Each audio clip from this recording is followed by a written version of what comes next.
Hi everyone, welcome to STD word classes. तो friends, आज हम लोग सोशल साइंस का फर्स्ट चैप्टर डिस्कस करने वाले हैं। ये क्लास फर्स्ट है, ये 6 की एनसीईआरटी है। हिस्ट्री का फर्स्ट चैप्टर है, यहाँ पे देख सकते हैं लिखा हुआ है मतलब जो है क्लास 6 की एनसीईआरटी है, हिस्ट्री का फर्स्ट चैप्टर है। ठीक है, तो हम लोग अच्छे से डिस्कस करेंगे। ऐसे ही सारी सब्जेक्ट चैप्टर वाइज डिस्कस कर लेंगे, उसके बाद लास्ट में हम लोग पीवाईक्यू क्वेश्चन डिस्कस करेंगे। तो ये पहली क्लास है। अगर वीडियो अच्छी लगे तो लाइक करिएगा। अगर मतलब मेरा डिस्कस करने का तरीका समझ में आए या फिर इसमें कोई चेंजमेंट करने की ज़रूरत हो तो आप लोग कमेंट सेक्शन में अपनी राय ज़रूर दीजिएगा। यहाँ से क्वेश्चन हर बार आते हैं, यानी एनसीईआरटी से ही सोशल साइंस के सारे क्वेश्चन आते हैं, क्योंकि सीटेड एनसीईआरटी से ही क्वेश्चन सारे बनाता है। तो पहला चैप्टर का नाम ही है क्या, कब, कहाँ और कैसे, यानी किसकी खोज कब हुई, कैसे आदि मतलब पुराने समय में लोग कैसे रहते थे, कैसे किस चीज़ की खोज हुई, तो इस बारे में इस चैप्टर में दिया गया है। यहाँ से क्वेश्चन बनते हैं। पिछली बार आपका जो एग्जाम हुआ था जनवरी में 21 जनवरी को, तो एक क्वेश्चन यहीं से बना था कि गेहूं सर्वप्रथम कहाँ से पाया गया था। ठीक है, तो चलो स्टार्ट करते हैं। कैसे पता लगाएं, मतलब इसके बारे में है कि क्या हुआ, कब किस चीज़ की उपज बढ़ी, कहाँ पे कैसे पुराने समय में कैसे लोग रहते थे, तो इसी के बारे में है। यहाँ से स्टार्ट करते हैं। अतीत के बारे में हम क्या जान सकते हैं? तो अतीत के बारे में बहुत कुछ जानना जा सकता है। जैसे लोग क्या खाते थे, क्या कपड़े पहनते थे, किस तरह से घरों में रहते थे, तो इसी बारे में यहाँ पे बात की गई है। पशुपालकों, कृषकों, शासकों, व्यापारियों, पुरोहितों, शिल्पकारों, कलाकारों, संगीतकारों या फिर वैज्ञानिकों के जीवन के बारे में जानकारियां हासिल कर सकते हैं। यही नहीं, हम यह भी पता कर सकते हैं कि उस समय बच्चे कौन से खेल खेलते थे, कौन सी कहानियां सुनते थे। तो इस बारे में यहाँ से क्वेश्चन नहीं बनता है। हम लोग आगे बढ़ते हैं। लोग कहाँ रहते थे? तो कई लाखों वर्ष पहले लोग इस नदी के तट पर रहा करते थे, जो एक नर्मदा नदी है। बहुत समय पुरानी बात है, वहां पे लोग इस नदी के तट पर रहते थे। यहाँ रहने वाले आरंभिक लोगों में से कुछ कुशल संग्राहक थे, जो आसपास के जंगलों की विशाल संपदा से परिचित थे। अपने भोजन के लिए वे जड़ों, फलों, जंगल के अन्य उत्पादकों का यहीं से संग्रह किया करते थे। यानी जो वो है अपने भोजन के लिए फल हो गए, जड़ें हो गई, जंगल है तो लकड़ियां हो गई, तो उसी का जो वो संग्रह करते थे, मतलब इकट्ठा करते थे, तो नर्मदा नदी के ही तट के आसपास करते थे, क्योंकि जहाँ पे पानी होगा वहीं पे फल होंगे, वहीं जब पेड़ होंगे तो फल होंगे और लकड़ियां भी वहीं से मिलेंगी। वे जानवरों का अखेट यानी शिकार भी करते थे। तो अखेट, आप लोग ध्यान रखिएगा कि जो पुराने टाइम में अखेट को ही शिकार कहते थे। ठीक है, ये पॉइंट यहाँ से क्लियर होता है। अब आगे चलते हैं। यहाँ पे देख सकते हैं, यहाँ से क्वेश्चन आया था आपका जो अभी जस्ट हुआ है जनवरी में एग्जाम। तो सुलेमान और किरधर की पहाड़ियों का पता कैसे पता लगाओ। तो इस क्षेत्र में कुछ ऐसे स्थान थे जहां लगभग 8000 वर्ष पूर्व स्त्री पुरुषों ने सबसे पहले गेहूं और जौ जैसी फसलों को उपजाना आरंभ किया था। तो अगर क्वेश्चन ये बनता है कि सर्वप्रथम गेहूं और जौ की जो फसल है वो कहाँ उगी, कहाँ उपज बढ़ी उसकी, तो वो है आपका सुलेमान और किरथर की पहाड़ियों में। ये क्वेश्चन यहाँ से बनता है। ये क्वेश्चन अभी जस्ट आपके जनवरी में पूछा गया था, ये आप लोग ध्यान रखिएगा। आगे चलते हैं। उन्होंने भेड़, बकरी और गाय, बैल जैसे पशुओं को भी पालतू बनाना शुरू किया। तो सबसे पहले अगर पूछा जाए भेड़ और बकरी, गाय, बैल कहाँ पालना स्टार्ट हुआ था, तो वही सुलेमान और किरथर की पहाड़ियों में हुआ था। आगे चलते हैं। वो लोग गांव में रहते थे, ये आप लोग ध्यान रखिएगा। उत्तर पूर्व में गौरों तथा मध्य भारत में विंध्य पहाड़ियों का पता लगा, मतलब जो उत्तर पूर्व में था गारो जनजाति रहती थी और मध्य भारत में विंध्या पहाड़ियों में रहती थी। कुछ अन्य ऐसे क्षेत्र थे जहां कृषि का विकास हुआ, जहां सबसे पहले चावल उपजाया गया। तो सबसे पहले अगर चावल कहाँ उपजाया गया है तो आप लोग ध्यान रखिएगा, ये हो जाएगा उत्तर पूर्व में गारो में और तथा मध्य भारत में हुआ था। वह स्थान विंध्य के उत्तर में स्थित है जहाँ पे चावल की सबसे पहले उपज हुई थी। तो यहाँ से 2-3 क्वेश्चन, मतलब 3 क्वेश्चन आपके कंप्लीट होते हैं। पहला कि जो गेहूं और जौ था सबसे पहले कहाँ उपज बढ़ी, तो सुलेमान और किरथर की पहाड़ियों में। दूसरा क्वेश्चन बनता है भेड़, बकरी, गाय, बैल सबसे पहले कहाँ पाले गए, तो वो भी सुलेमान और किरथर की पहाड़ियों में। जो गारो है जनजात, वो उत्तर पूर्व में रहती है और विंध्य पहाड़ियों में भी मध्य भारत में जनजाति रहती है। सबसे पहले चावल की जो उपज हुई थी वो जो है आपका उत्तर भारत में हुई थी, मतलब उत्तर में, विंध्य के उत्तर में हुई थी। ये आप लोग ध्यान रखिएगा। आगे चलते हैं अगले पॉइंट पे। यहाँ से भी क्वेश्चन बन जाते हैं, तो आप लोग मानचित्र को अच्छे से टाइम में, मतलब हफ्ते में 1-2 बार जरूर देख लीजिएगा, क्योंकि वहां से भी क्वेश्चन बन जाते हैं। यहाँ से क्वेश्चन नहीं आएगा तो इसको छोड़ देते हैं, बाकी ये साइड भी हम लोग देख लेते हैं, क्योंकि कभी कभी ये पूछ लेता है कि नेपाल के पड़ोसी राज्य, मतलब भारत के आसपास के राज्य कौन से हैं, कौन से कहाँ की राजधानी है, तो ये सारा कभी कभी डिटेल्स में पूछ, मतलब वन, मतलब पूछ ही लेता है। एक दो क्वेश्चन यहाँ से भी बन जाते हैं, क्योंकि मानचित्र से 1-2 क्वेश्चन आ जाते हैं। एशिया आधुनिक भारत, पाकिस्तान, बांग्लादेश, नेपाल, भूटान, श्रीलंका और अफगानिस्तान, ईरान, चीन तथा म्यांमार आदि पड़ोसी देशों को दर्शाता है। तो ये पड़ोसी देश भी कभी कभी पूछ लेता है ऑप्शन में, या फिर दे देगा कौन से पड़ोसी देश हैं कौन से नहीं, ऐसे भी पूछ लेता है। तो ये भी आप लोग ध्यान रखिएगा, मानचित्र से क्वेश्चन 100% 1-2 आते हैं। दक्षिण एशिया एक महाद्वीप में, मतलब महाद्वीप से छोटा है, लेकिन विशालता तथा बाकी एशिया से समुद्रों, पहाड़ियों तथा पर्वतों से बटे होने के कारण इसे प्रायः उपमहाद्वीप भी कहा जाता है। तो ये भी आप लोग ध्यान रखिएगा। आगे चलते हैं। गंगा के दक्षिण में इन नदियों के आसपास का क्षेत्र प्राचीन काल में मगध, यानी जो वर्तमान में बिहार के नाम से जाना जाता है। तो ये भी पूछ लेता है कभी कभी कि बिहार का जो पुराना नाम है वो क्या है, तो वो मगध है। ठीक है, आगे चलते हैं। इसके शासक बहुत शक्तिशाली थे और उन्होंने एक विशाल राज्य स्थापित किया था। देश के अन्य हिस्सों में भी ऐसे राज्यों की स्थापना की गई थी। आगे चलते हैं।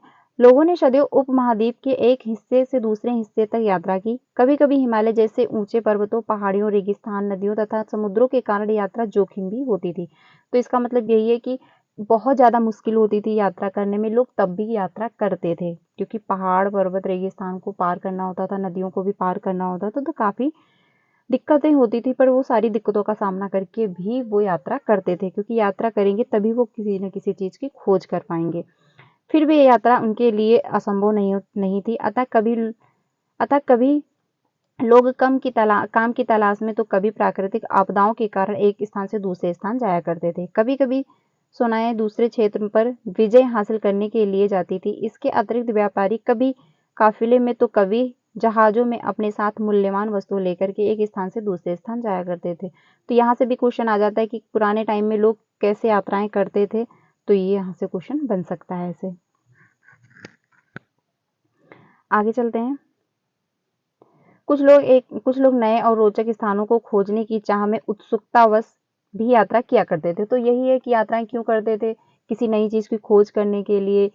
तो जब तक यात्राएं नहीं करेंगे, जब तक इधर उधर घूमेंगे नहीं, तो उनको किसी भी चीज का कुछ भी आइडिया नहीं होगा। जैसे आप अभी मान लीजिए, अगर आप घर में ही रहें, बाहर निकले ही ना, तो आपको कोई आइडिया नहीं होगा कि हाँ किस जगह पे कैसा है, क्या कैसा माहौल है, कहाँ पे क्या बना हुआ है। तो जब तक यात्राएं, इसीलिए पुराने टाइम में लोग खोज के लिए भी यात्राएं करते थे। आगे चलते हैं। आज लोग यात्राएं क्यों करते हैं, एक बार फिर से मानचित्र में, मतलब यहाँ पे पहाड़ियों, पर्वत और समुद्र इस उपमहाद्वीप की प्राकृतिक सीमा का निर्माण करते हैं। हालांकि लोगों के लिए इस सीमाओं को पार करना आसान नहीं था। जिन्होंने ऐसा चाहा वे ऐसा कर सके।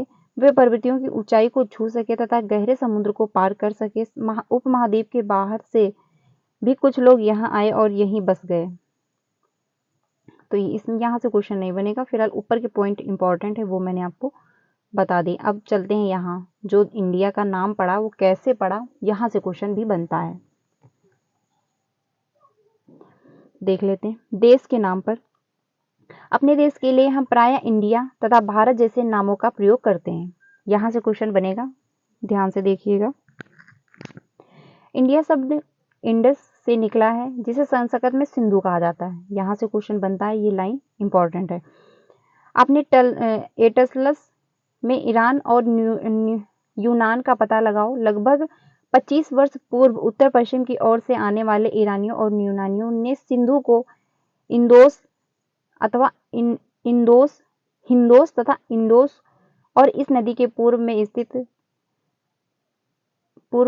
भूमि प्रदेश को इंडिया कहा। भारत नाम का प्रयोग उत्तर पश्चिम में रहने वाले लोगों के एक समूह के लिए किया जाता है। इस समूह का उल्लेख संस्कृत की आरंभिक लगभग 35 वर्ष पुरानी कृति ऋग्वेद में दी गई है। तो ये ऋग्वेद में अगर पूछ लिया जाए किसमें इसका उल्लेख मिलता है तो आपको ऋग्वेद में ध्यान रखना है। पहले इसको भारत को, इंडिया को क्या कहते थे? सिंधु नाम से भी जानते थे, ये भी आप लोग ध्यान रखिएगा। अब बात करते हैं जो ताड़पत्रों से बनी पांडुलिपि का एक पृष्ठ है। यह पांडुलिपि लगभग 1000 वर्ष पहले लिखी गई थी। ठीक है, किताब बनने के लिए ताड़ के पत्तों को काट करके उन पे अलग अलग हिस्सों को एक साथ बांध दिया जाता था। तो जो पांडुलिपि है वो किससे बनी होती थी? ताड़ के पत्तों से बनी होती थी। ये आप लोग ध्यान रखिएगा। यहाँ पे मैं आपको दिखा भी देती हूँ।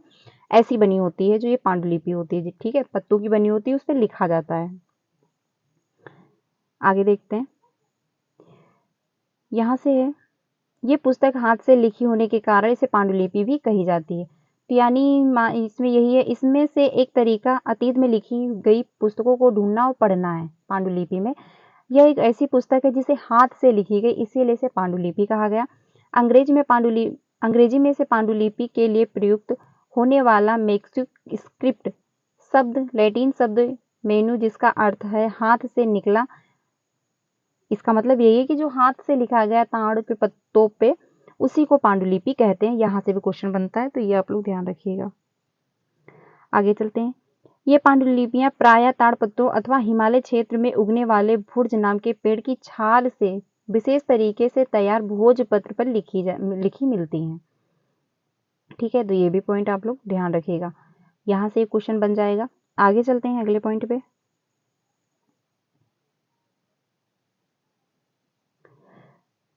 अगला पॉइंट यहाँ से है, इतने वर्षों में इनमें से कई